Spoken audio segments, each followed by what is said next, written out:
যদি ঘৰত টকা নাথাকে এতিয়াই এই 10টা বস্তু ঘৰৰ পৰা আঁতৰাই দিয়ক আপোনাক ধনী হোৱাত কোনো শক্তিয়ে বাধা দিব নোৱাৰে 10টা বাস্তু দোষ ভিডিঅটো আৰম্ভ কৰাৰ আগতে আপোনালৈ এটি সৰু অনুৰোধ যদি আপুনি ভগৱান শ্ৰীকৃষ্ণৰ এজন একান্ত ভক্ত তেন্তে কমেন্ট বক্সত জয় শ্ৰী কৃষ্ণ বুলি লিখিবলৈ একেবাৰে নাপাহৰিব বাস্তুশাস্ত্ৰত দিশ আৰু ঘৰৰ বস্তুবোৰ সঠিক স্থানত থকাটো অতি গুৰুত্বপূৰ্ণ বহুত টকা উপাৰ্জন কৰাৰ পিছতো যদি আপোনাৰ ঘৰত ধন সম্পত্তিৰ অভাৱ হয় তেন্তে নিশ্চিতভাৱে ইমান দিনে আপুনি কিবা ভুল কৰি আহিছে যদি হঠাৎ আপোনাৰ দিনবোৰ সলনি হ'বলৈ ধৰে ভাল দিনবোৰ বেয়া দিনলৈ পৰিণত হয় তেন্তে আপুনি সাৱধান হোৱাটো উচিত আপুনি নিশ্চয় বহুবাৰ মানুহে কোৱা শুনিছে যে ঘৰত টকা নাথাকে খৰচৰ মাত্ৰা দিনক দিনে বৃদ্ধি হৈ গৈছে আনহাতে ঘৰত সদায় উত্তেজনাপূৰ্ণ পৰিৱেশ এনে পৰিস্থিতিত মানুহে প্ৰায় নিজৰ ভাগ্যক দোষাৰোপ কৰে যদিও বাস্তুৰ মতে ঘৰত থকা কিছুমান বস্তুৰ বাবেও ধনৰ ক্ষতি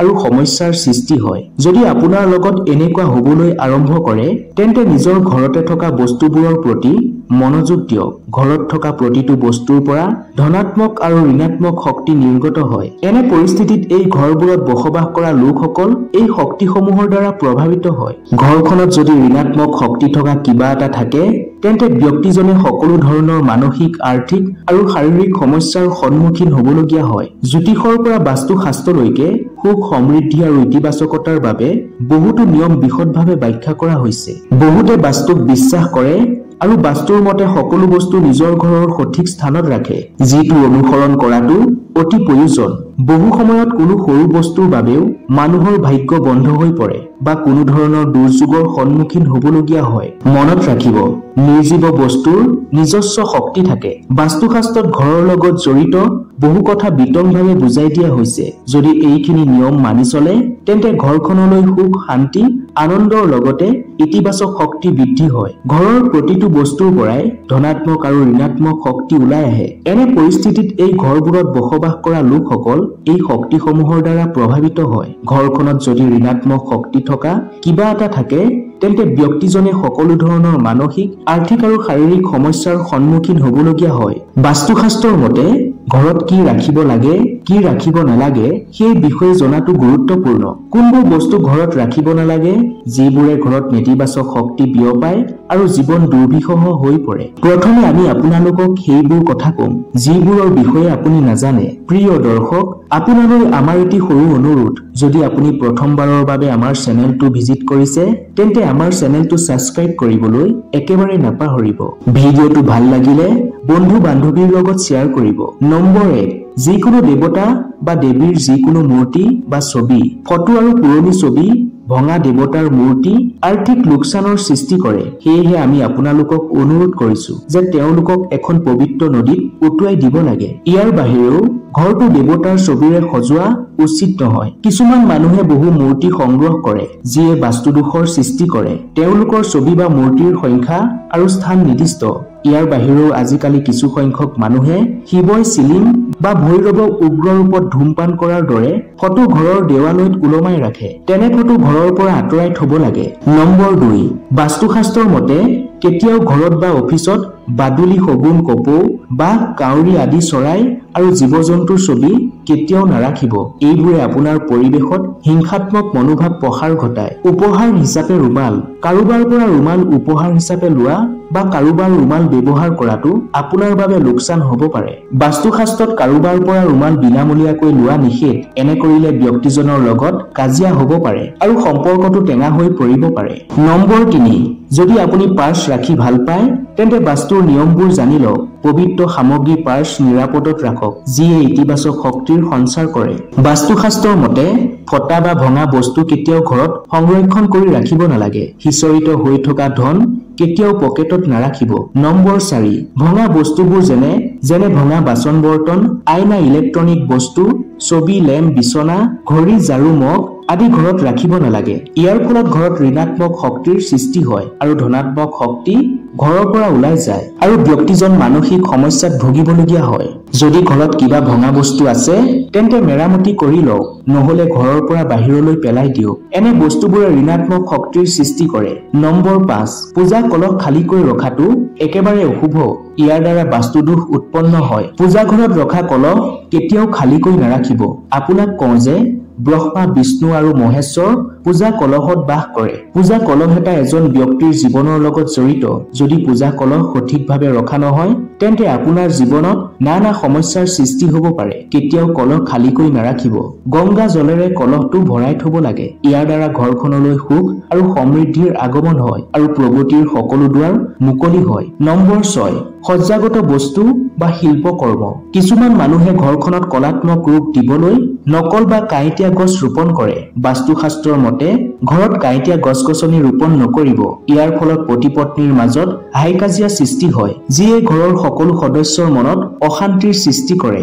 বহুতে নিজৰ ঘৰখন পুৰণি বা ব্যৱহাৰ অনুপযোগী বস্তুৰে ঘৰখন সজাই তোলে, যিটো কৰাটো ভাল বুলি গণ্য কৰা নহয়, যিটো ভুল। এনে বস্তুৱে ঘৰত ঋণাত্মক শক্তি প্ৰসাৰিত কৰে।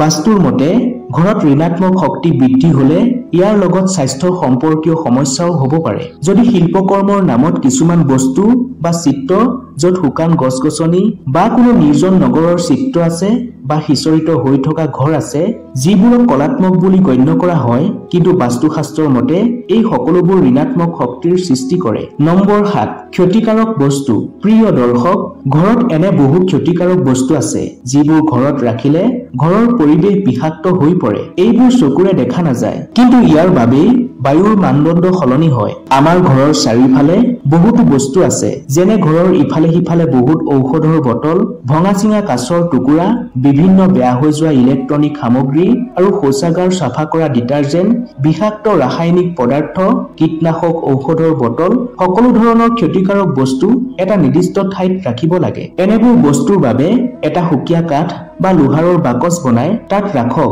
যিটো পাকঘৰ, ল'ৰা-ছোৱালী আৰু শোৱা কোঠাৰ পৰা আঁতৰত থাকিব লাগে। বাস্তুটো আঁতৰাবলৈ সন্ধিয়া গোসাঁই ঘৰত প্ৰাৰ্থনা কৰাৰ সময়ত চাকি-গছিত কৰ্পূৰ দিব লাগে। এনে কৰিলে ঘৰত যিমানবোৰ ঋণাত্মক শক্তি আছিল সেইখিনি আঁতৰি যাব।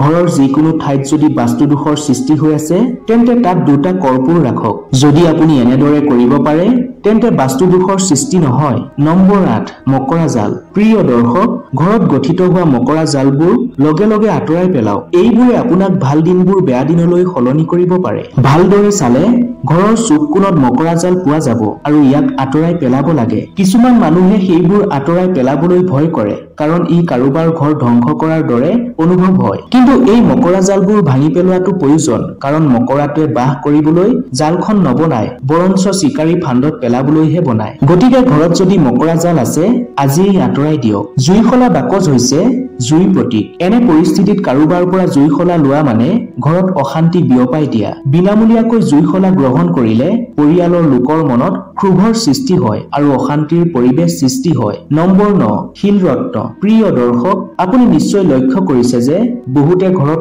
অপ্ৰয়োজনীয় শিলৰত্ন, আঙুঠি, তাবিজ তেনেধৰণৰ বস্তু ৰাখে। আমি বস্তুবোৰ কৰবাত ৰাখি পাহৰি যাওঁ বা তাতেই এৰি দিওঁ, আৰু কোনটো শিল বা ৰত্ন উপকাৰী, কোনটো শিল ৰত্নই ক্ষতি কৰিছে আমি নাজানো।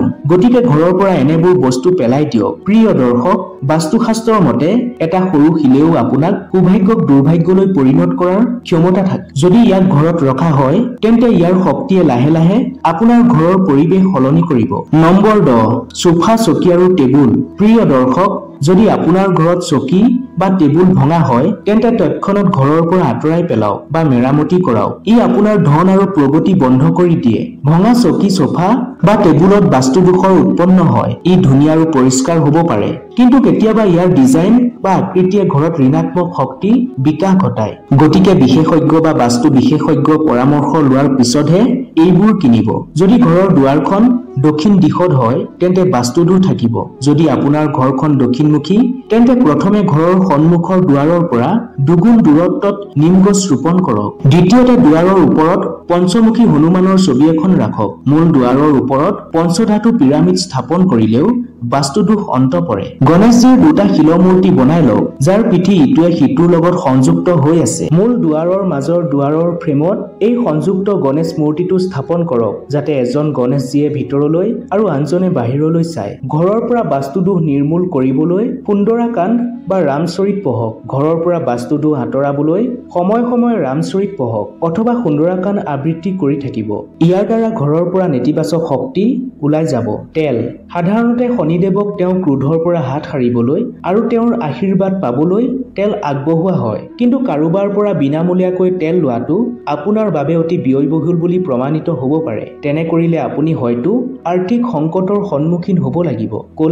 ক'লা তিল ভুলতো হ'লেও কাৰোবাৰ পৰা বিনামূলীয়াকৈ বা দান হিচাপে ল'ব নালাগে। ক'লা তিলৰ প্ৰত্যক্ষ সম্পৰ্ক ৰাহু, কেতু আৰু শনিৰ লগত। এনে পৰিস্থিতিত ক'লা তিল বিনামূলীয়াকৈ খালে ডাঙৰ সমস্যাৰ সন্মুখীন হ'ব পাৰে। বেজী ভুলতে হ'লেও কাৰোবাৰ পৰা বিনামূলীয়াকৈ বেজী ল'ব নালাগে। তেনে কৰিলে আপোনাৰ বিবাহিত জীৱনত সমস্যাৰ সৃষ্টি হ'ব পাৰে। সম্পৰ্কত তিক্ততা সৃষ্টি কৰে। প্ৰেমৰ সম্পৰ্ক বেয়া হ'ব পাৰে। লোহা কাৰোবাৰ পৰা বিনামূলীয়াকৈ লোহা লোৱা মানে অশান্তিক নিমন্ত্ৰণ কৰা। শনিদেৱৰ লগতো লোহাৰ সম্পৰ্ক আছে। এনে পৰিস্থিতিত কাৰোবাৰ পৰা বিনামূলীয়াকৈ লোহা গ্ৰহণ কৰিলে ঘৰত দৰিদ্ৰতা আৰু দুৰ্দশাৰ সৃষ্টি হয়। কাৰোবাৰ পৰা নিমখ আনিলে কি হয়? ঘৰত হঠাৎ নিমখ শেষ হ'লে আমি ওচৰ চুবুৰীয়াৰ পৰা বিনামূলীয়াকৈ বিচাৰো, কিন্তু কেতিয়াও এই ভুল নকৰিব। শনিৰ লগত নিমখৰ প্ৰত্যক্ষ সম্পৰ্ক আছে। যদি আপুনি কাৰোবাৰ পৰা বিনামূলীয়াকৈ নিমখ লয়, তেন্তে প্ৰথম অৱস্থাত আপুনি আৰ্থিক সংকটে আগুৰি ধৰিব। ইয়াৰ ফলত আপোনাৰ স্বাস্থ্যৰ ওপৰত বেয়া প্ৰভাৱ পৰিব আৰু আপোনাৰ ঋণ বৃদ্ধি পাব। প্ৰিয় দৰ্শক, ঘৰৰ পৰা বাস্তুদোষ আঁতৰাবলৈ আমি ভিডিঅ'টোত কোৱা কথাসমূহ যদি ভালদৰে হৃদয়ংগম কৰে, তেন্তে অনাগত দিনবোৰত আপোনাৰ সুখ সমৃদ্ধিৰ দুৱাৰ মুকলি হ'ব। প্ৰিয় দৰ্শক, আশা কৰিম আজিৰ ভিডিঅ'টোৱে আপোনাক কিঞ্চিত হ'লে উপকৃত কৰিব। যদি ভিডিঅ'টো চাই ভাল লাগিল, তেনেহ'লে এটা লাইক কৰি আন 10 জন উপকৃত হোৱাকৈ ভিডিঅ'টো শ্বেয়াৰ কৰি দিবলৈ একেবাৰে নাপাহৰিব। ধন্যবাদ।